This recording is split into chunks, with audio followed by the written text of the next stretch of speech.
जय श्रीमन नारायण। ए पर जे टिप्पणी हम करे जा रहल बा रामानुजदास श्रीमान गट्टू वेणुगोपाल स्वामी जी के द्वारा दिहल गयल बा।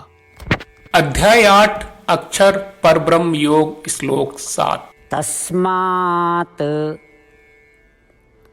सर्वेषु कालेषु माम् अनुस्मर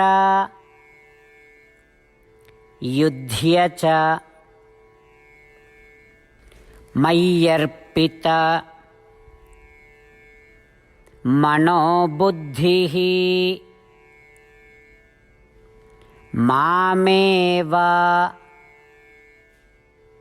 येष्यसि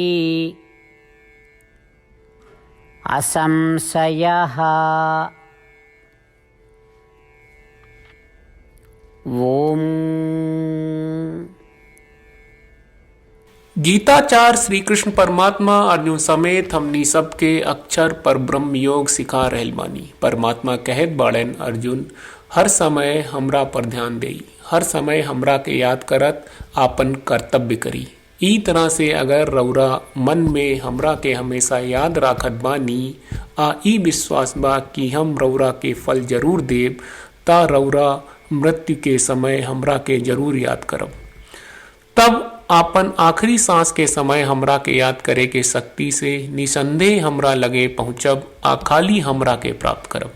इसी तरह श्री कृष्ण परमात्मा हमनी के निर्देश दे रहल बाड़न कि हमनी के उनका लगे पहुंचे और उनका के प्राप्त करे खातिर एगो आदेश के पालन करी।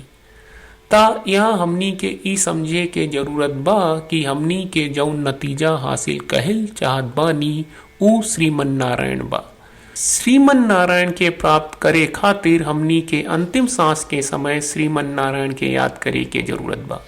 अंतिम सांस के समय श्रीमन नारायण के याद करे खातिर हमनी के जीवन भर श्रीमन नारायण नमन के जप करे के पड़ेला। जीवन भर श्रीमन नारायण नमन के जप करे खातिर हमनी के श्रीमन नारायण पर अपार विश्वास होके के चाहिए कि ऊ हमनी के बचाई। ओ विश्वास से हमनी के आपन निर्धारित कर्तव्य के सही तरीका से निभावे के चाहिए आ आपन धर्म के सही तरीका से पालन करे के चाहिए। श्रीमन नारायण के प्राप्त खातिर ऐसन सुंदर आ सरल कदम के क्रम के पालन करत हमनी के श्री कृष्ण परमात्मा के वचन के ठीक ओइसने दोहरावे की कोशिश करी जा जैसन बा। तस्मात् सर्वेषु कालेषु मामनुस्मर युध्य च मय्यर्पित मनोबुद्धिः मामे वैष्यस्य संशयः। श्रीमद् भगवत गीता का पूरा सार श्री कृष्ण परमात्मा ने अध्याय 18वें के श्लोक 65 से 70 में 8 काम करे खातिर दिले बाड़े। श्री कृष्ण कहले हम ओ लोगन से प्रेम करनी जो लोग इन 8 बातन के मान तारे। हम ओ भक्तन के हर तरह से रक्षा करब। श्री कृष्ण परमात्मा के द्वारा बोलल गईल संपूर्ण भगवत गीता सुनला के बाद अर्जुन कहले करिष्ये वचनम त्वा, जेके मतलब बा कृष्ण मैं वही करब जौन आप कही। यही कारण बा श्री कृष्ण अर्जुन के हर तरह के सफलता आ विजय प्रदान करेले। आई परमात्मा के आपन व्रत देई कि हमनी के ये 8 गौ कर्म के पालन करी जा। ई वचन परमात्मा के देवे से बड़न कौनो पूजा तपस्या यज्ञ नहीं।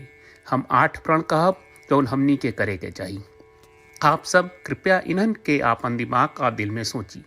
श्री कृष्ण के आपन वचन देवे के ई तरीका में हमनी सबकी कल्पना करे के चाहिए कि श्री कृष्ण का चेहरा खुशी से चमकत बा और खुशी के एहसास करत बा। जय श्रीमन नारायण। यहाँ हमनी के 8 वादा बा। हमनी के पहला वादा, हे श्रीमन नारायण आपका निर्देश के मुताबिक हम हमेशा तोहार ध्यान करब और तोहार बारे में सोचब। हमनी के दूसर वादा, हे श्रीमन नारायण आपका सलाह का अनुसार हम हमेशा आपका भक्त रहब। हमनी के तीसर वादा, हे श्रीमन नारायण हम आपन सब काम तोहरा सेवा के रूप में और तोहरा संतुष्टि खातिर करब। हमनी के चौथा वादा, हे श्रीमन नारायण जैस की आप माने के कहले रहलू, हमरा बहुत विश्वास बा कि हम आपके होई और हम हमेशा आपन दोनों हाथ जोड़ के आपके नमस्कार करब और आपकी पूजा करब। हमनी के 5वां वादा, हे श्रीमन नारायण, हमरा के तोरा बात माम एकम शरणम ब्रज 1866 याद कहले, जहाँ आप हमरा के आपन का अर्पित करे का कहा।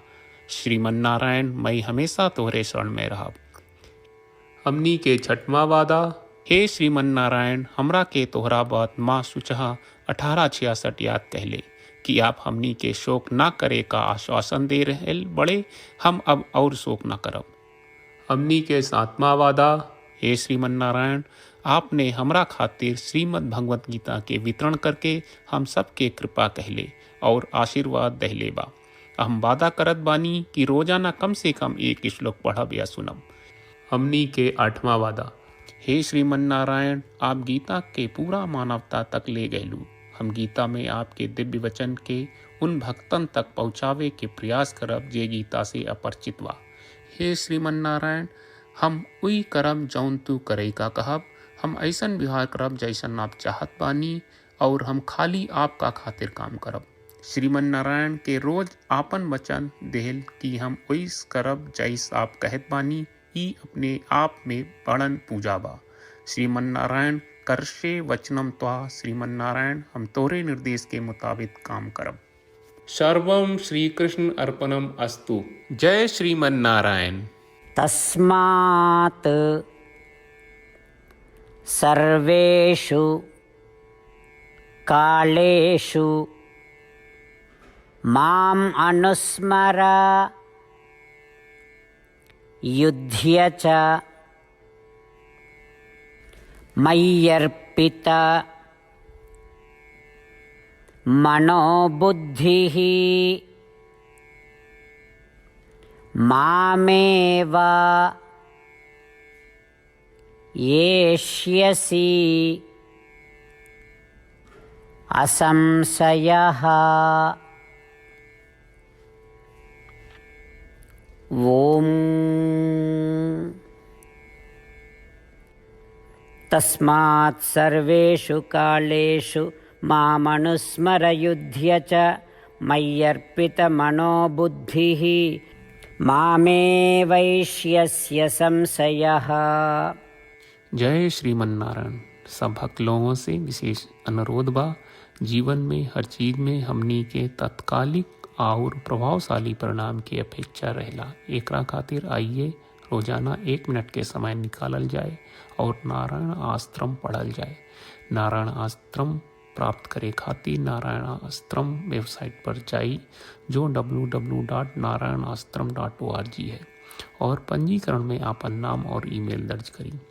आपके द्वारा प्रदान कईल गई ईमेल पर आपका एक नारायण आश्रम PDF प्राप्त हुई। PDF में एक रामायण श्लोक, एक गीता श्लोक और एक विष्णु नामम बा। ये तीनों के मिल के नारायण आश्रम कहल जाला। हर व्यक्ति के ये श्लोक के अलग अलग संयोजन मिलेला।